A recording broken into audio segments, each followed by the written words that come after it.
It's noon on Wednesday, March 2nd, and this is news that you can use from YAA with your dear friends and personable hosts, Zach and Ray.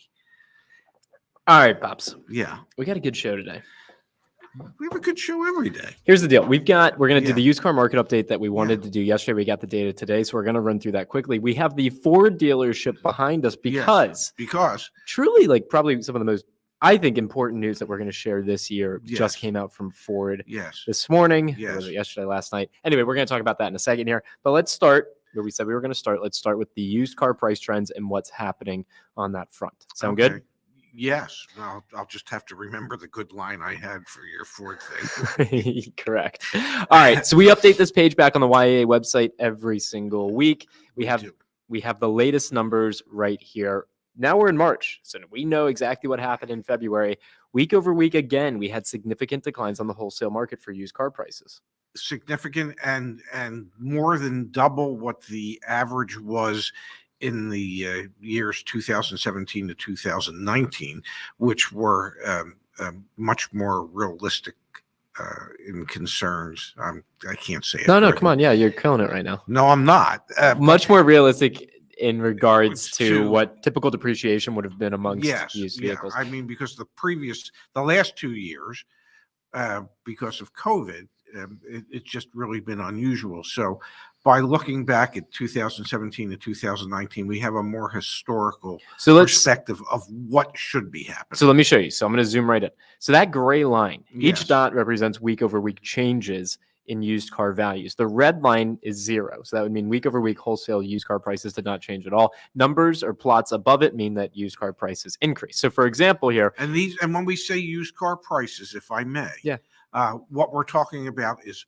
wholesale used car prices that the dealers are paying at the wholesale auto auctions. And of course, wholesale prices should impact retail prices. One would think. You would imagine that wholesale prices would impact retail prices. So like, for example, last year, this says 320, this is March of last year. Yes. Prices were skyrocketing. Week over week, we saw increases in price of like 2%, which was unfathomable. We saw another spike earlier or late last year. Yes. Now this year, we've seen declines. That's what we're seeing here. Now the gray line is the it's 2017 to 2019 aggregated together. So typical depreciation.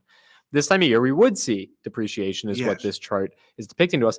We're below that. We're seeing the volatility of the market. And this is why we did a live stream on Monday night, just 2 days ago, where we talked about, you got like a little bit of a window here where used cars are very negotiable. The list price might not change, but you should be able to negotiate the price on them. Now, it's not equal amongst all vehicles. Let me zoom back out here.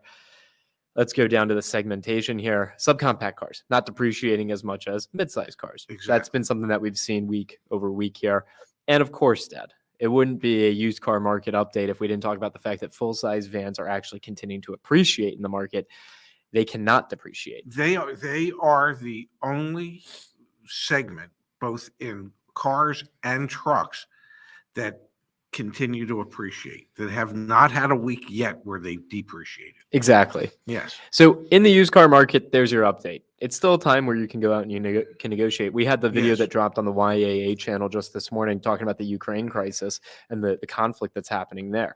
We have no expectation that the chip shortage and car production are going to get better. If anything, we think they're going to get worse. So this window, plus the spring selling season, which is 3 weeks away, 2 weeks away. Less. Tax returns, etc.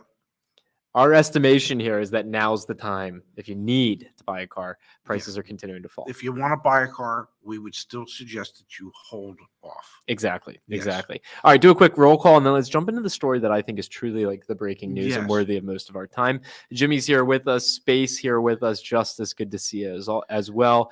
Steven, Dwayne, Alan, Neil, David, Drew, MPEG, Gonzalo. Everyone's in the house. We really appreciate it. Yes, we do. We've got full-size vans or the new gold. Yeah, you're it's right. The Bitcoin. The Bitcoin. Bitcoin of automotive. Over on Twitch, we appreciate the support as well. And Leon's here with us too.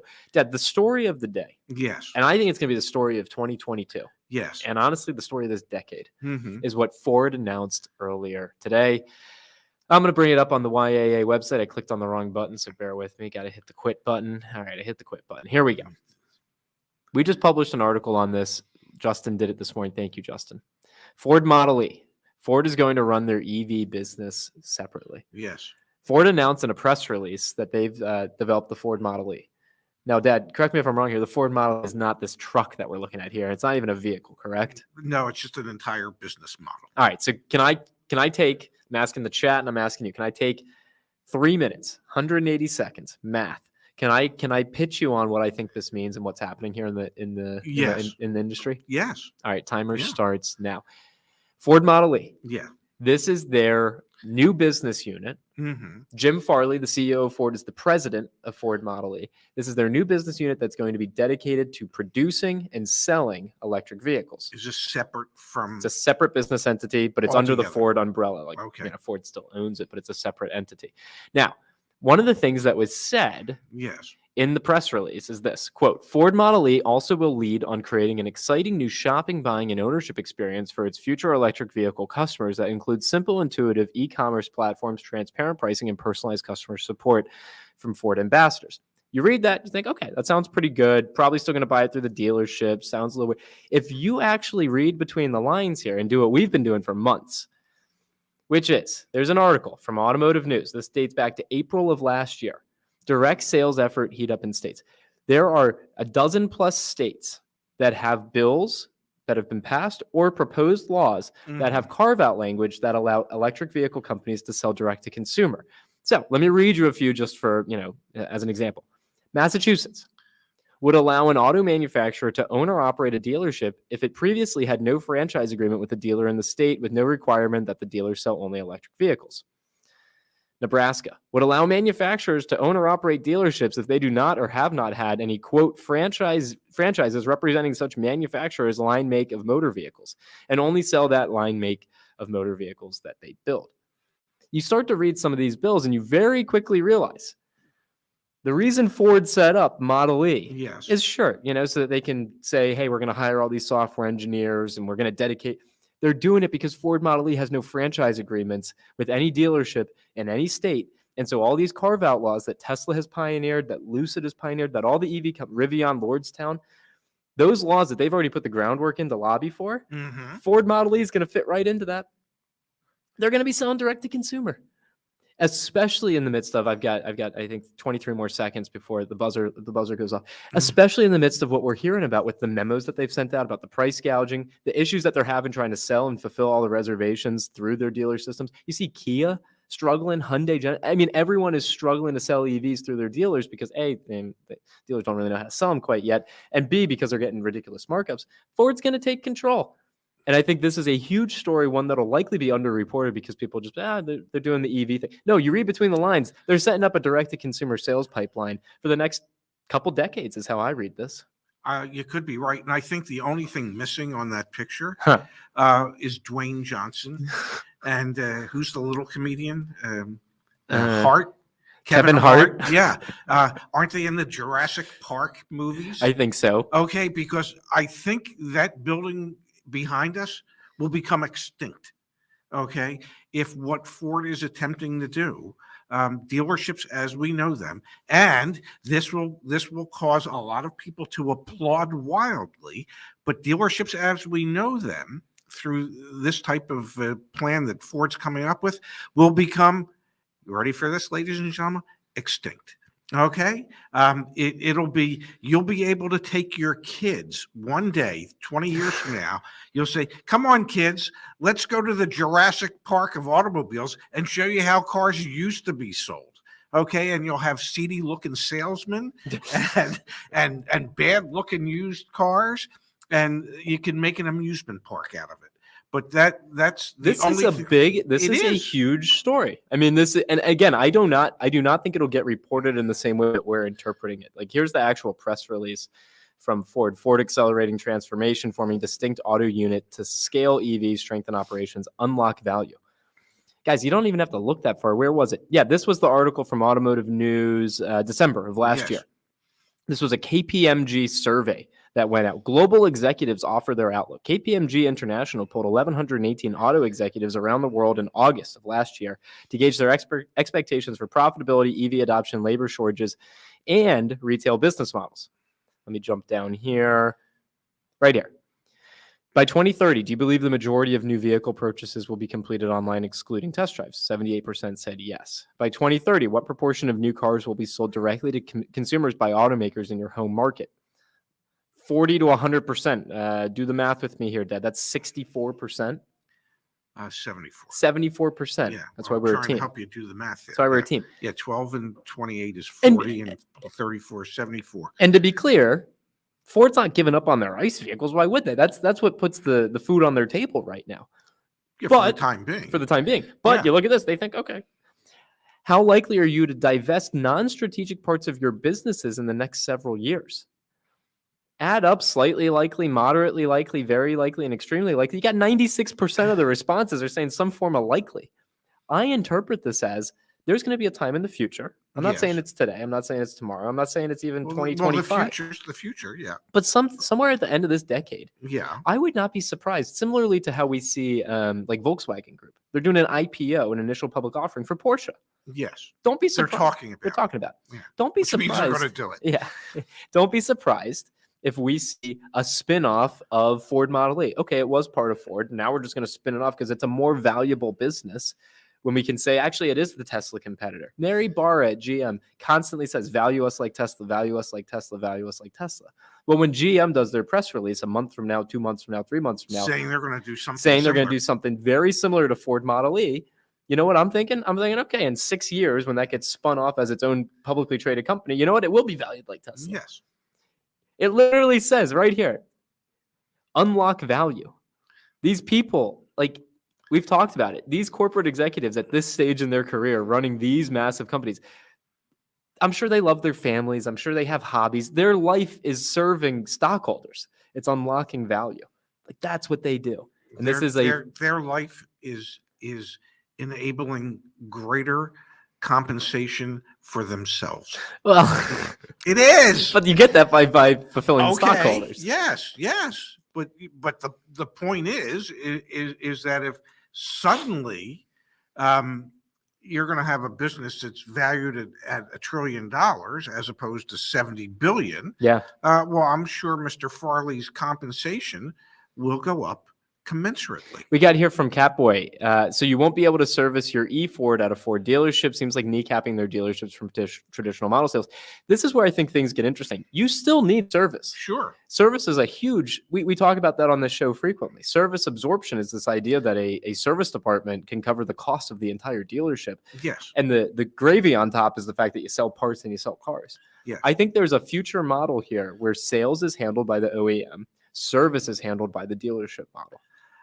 I saw that thing in there. The phrase they used was by Ford ambassadors. Yeah. And the only thing I could think of when I read that is, do they need to be Senate confirmed? And who really gets to pick them? And I think if they're going to create a separate business, I don't really think that they're going to try and figure out a way that they can combine the best part of a dealer network with this new business. I see a comment in there, Igor says point of delivery will be needed and service facilities will be needed so dealerships will not be extinct. I just think if it's a completely separate business, they're going to figure out. I don't know why there wouldn't be regionalized or centralized service facilities that'll actually be owned by Ford Model E and not by independent franchisees. And let me hit you with this because Kimberly's in the chat. Hi, Yeah. Kimberly. She's saying you'll still want a finance department to make more money. And Kimberly, you're spot on. But let me tell you something. What has Tesla done on the insurance side?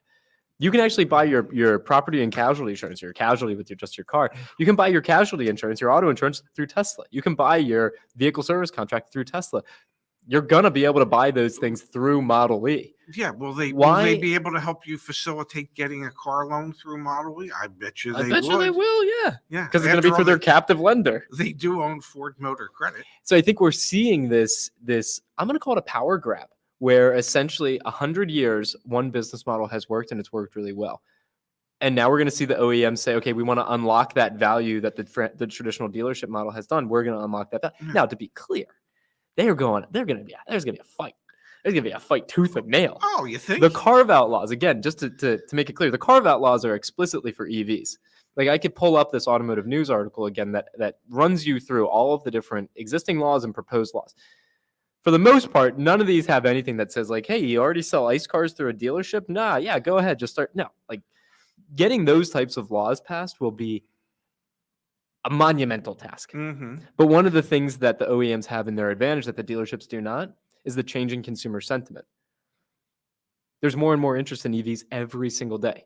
Oh, and there's more and more interest from consumers in being able to buy a car like you can through Tesla. 100%. Yeah. Carvana literally just bought one of the industry players in auto auctions, and the only reason people like Carvana is because the experience is better. Experience, yeah. For a lot of people, it is. They have all their issues, but for a lot of people, it is. Experience plays a huge role here. Experience unlocks value. Unlocking value is what Ford wants to do. So I think this press release represents a very formative moment, I think, in the next stage of automotive. And I don't think a lot of people will fully understand that unless you understand the big picture and all of the other pieces that have led up to this point. But it's very formative. All right, let's go to the chat, Dad, and address a few things here. How's that sound? And the good news is, this is news that you can use. This actually is. Yeah. MPEG says, if you don't have to do maintenance, why do you need a dealership to do maintenance? Tesla just sends someone out to wherever you are for any warranty issues. There's a big misconception about EV maintenance. Yes. You do have to do maintenance on EVs. We posted an article back on the website about that. And I'll actually mention something really quickly here. RepairSmith is a super interesting company. Let me pull this up. And you're going to understand why in a second, why I'm pulling this up. Okay. All of these major OEMs, every single one of them, you know what they have? They have what are called venture arms. You know what their venture arms are? They invest in startup companies. Car Repair Delivered, RepairSmith. Who do you think is the major financial backer of RepairSmith, Dad, if you had to take a guess? Mitsubishi? It's not Mitsubishi. General Motors? It's not General Motors. Ford? Daimler. And you don't even have to look that far. I forget if it's on their website here, but it's Daimler. Like, Daimler is in the new, I don't know. I can demonstrate by typing in Daimler RepairSmith, right? Mercedes-backed RepairSmith scores $42 million investment. RepairSmith raises funds from Mercedes-Benz Porsche, right? Wow. Okay, here's the deal. Yes. Unlocking value means you don't play in the same, ball pit that you've been playing in for the past 100 years. You build a whole new field. You build a whole new ball pit. You build a whole new field. They're already investing in the companies that are going to come to your home. They're already investing in the companies that are going to do the F&I pieces.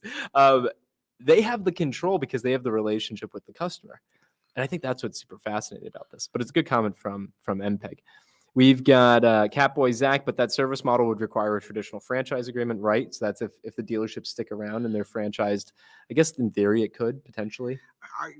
God knows what's going to happen. You look at like Tesla though; they have no agreements with any repair shops. They do everything in house, and there are pros and cons to that. Major cons are it's a black box of information. You have no clue what anything costs. No, so it's not. You have one source. Yeah, exactly, and you got to trust them. One source can do whatever they want. And here you go from space. You were thinking everything is turning EV tomorrow. ICE is here for a while, and dealerships still will be needed. 100% spot on. Yes. I think this Ford news that comes out in March of 2022 has major implications in March of 2040. I think they're setting the foundation for that. And I probably sooner. Potentially sooner, but I mean, ICE, it's not like ICE is going to go away. No, it's not. I mean, not anytime soon. You will start to see, industry reports that break out vehicle sales based on, battery EV versus ICE, and you're going to start to see that transition happening of ICE going this way and EV going that way. But that business model is not leaving. And at some point, there's a delta, I believe. Correct. Yes. Justice says, don't buy your insurance through Tesla. Trust me, we'll have to break that one down in the future. Again, pros and cons to what we're seeing happen in the market. Let's see.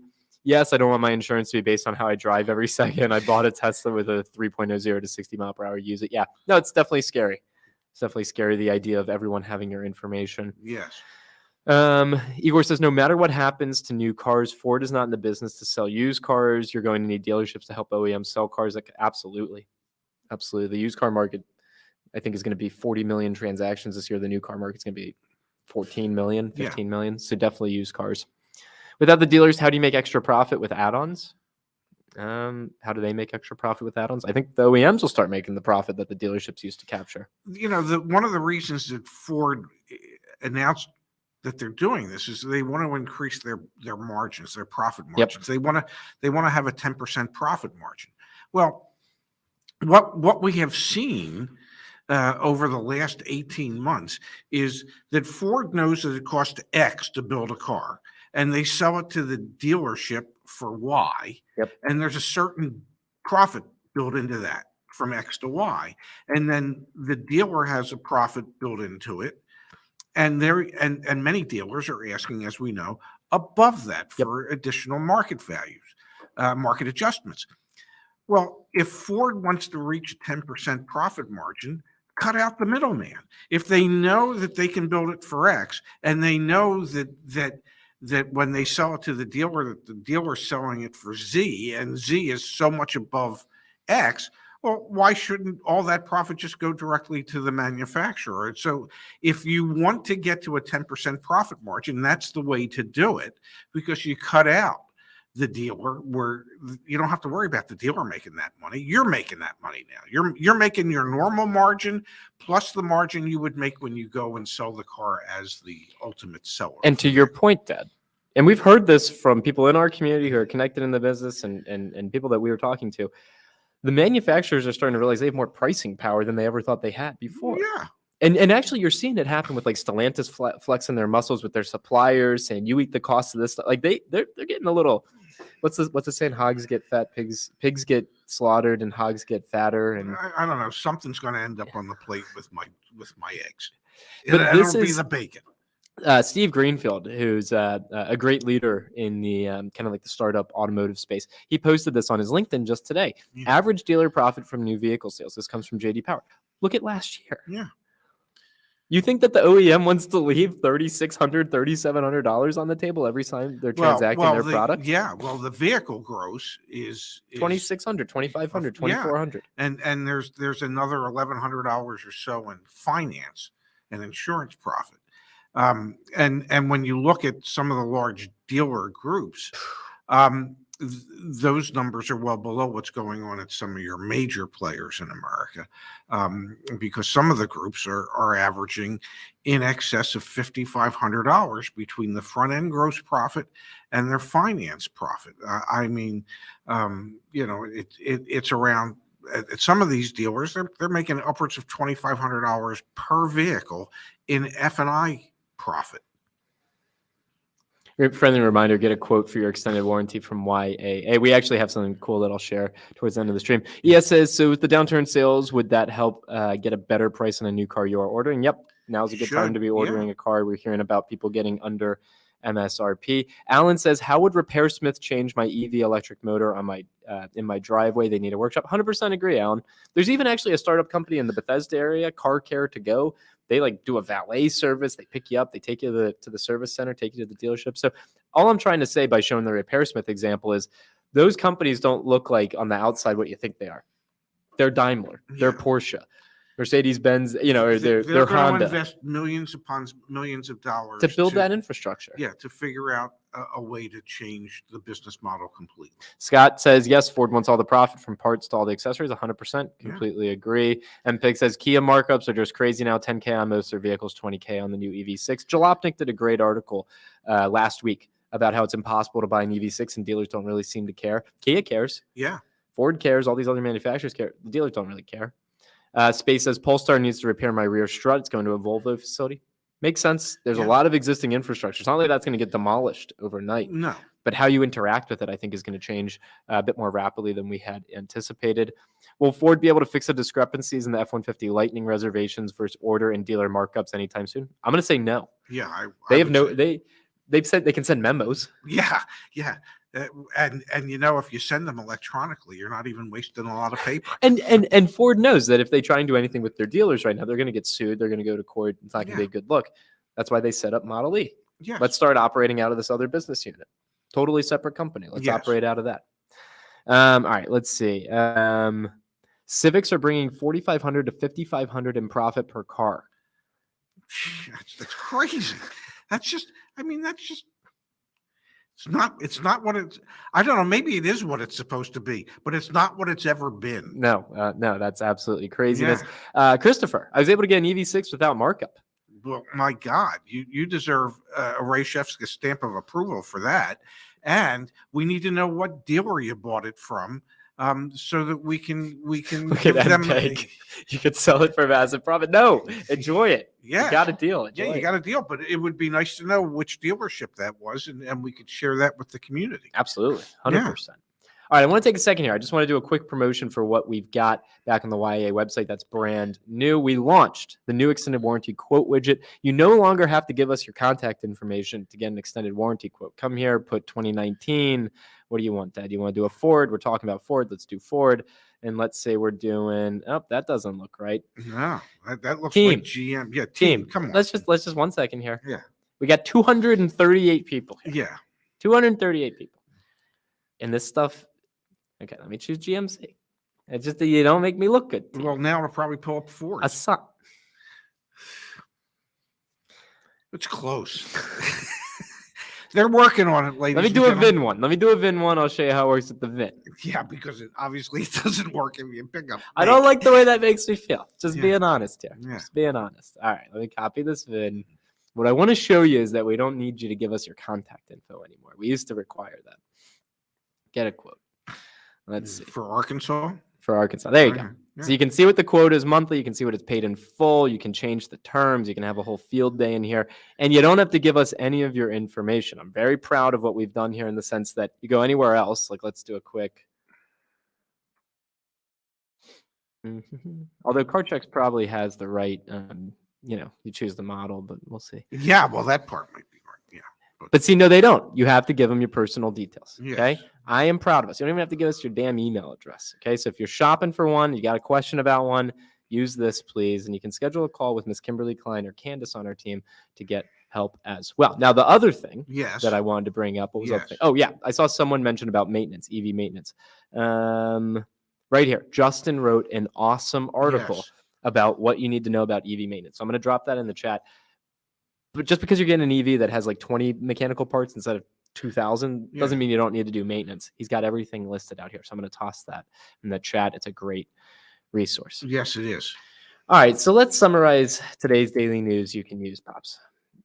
Used car prices still going down. On the wholesale side means you can negotiate on the retail side, you should be able to negotiate somewhat. Yep. And as someone, and I'll mention him, Igor mentioned yesterday. Yep. People forget that how to negotiate.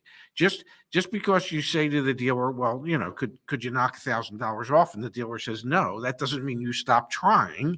And what's been happening is, well, the customers hear the word no once and they go, okay, no, negotiate. No, you have to keep asking. Okay. Salespeople are taught that they're not going to get a customer to say yes until they've heard the customer say no 5 times. Okay. So the customers have to know the same thing. You're not going to get the salesperson or the sales manager to say yes to something until you've heard them say no 4 or 5 times. Don't stop asking for it just because you heard no once or twice. Absolutely. And in that vein, we actually just filmed a video yesterday with Justice, Space, and Phil on the team talking about success stories in this market. So watch for that video. It should be coming out on the YA channel in the next few days here. So you can negotiate. Prices are still falling. A little bit of a window. We'll keep a pulse on it. The other big news, Ford. Read the article back on the YAA website. Read the press release, okay? Ford Model E. You're going to hear more and more about Ford Model E. We're going to be beating that drum as we learn more as well. We expect to hear similar press releases and announcements from other public companies, other OEMs in the near future here. I would assume so as well. And as we get more momentum there, it becomes more normal, for us to be setting up separate businesses to do our EV stuff. We're also going to be keeping our eyes on what are the legislation, what are the proposed bills going into state legislatures about how automakers can sell directly to consumer. Yes. Again, I think a very big story that we're going to be covering for the rest of this year that you'll want to keep your eyes on and your ears on as well. Makes sense to me. All right. We will be back, I guess, tomorrow. Tomorrow at noon. At noon. Noon Eastern, 9 Pacific, every day, Monday through Friday, with news that you can use from YAA. And then for those of you that don't have anything better to do on a Saturday night, We will be here for that as well. Well, assuming that someone brings their keys, we will be here Saturday night at 7 Eastern On the YAA channel. on the YAA channel, 7 Eastern, 4 Pacific. Perfect. Thank you, Pops. Thank you, everyone, for joining us today. Thank you, everybody. We'll see you back here tomorrow with more news that you can use. Crazy day, man. Crazy Yes, it day. is.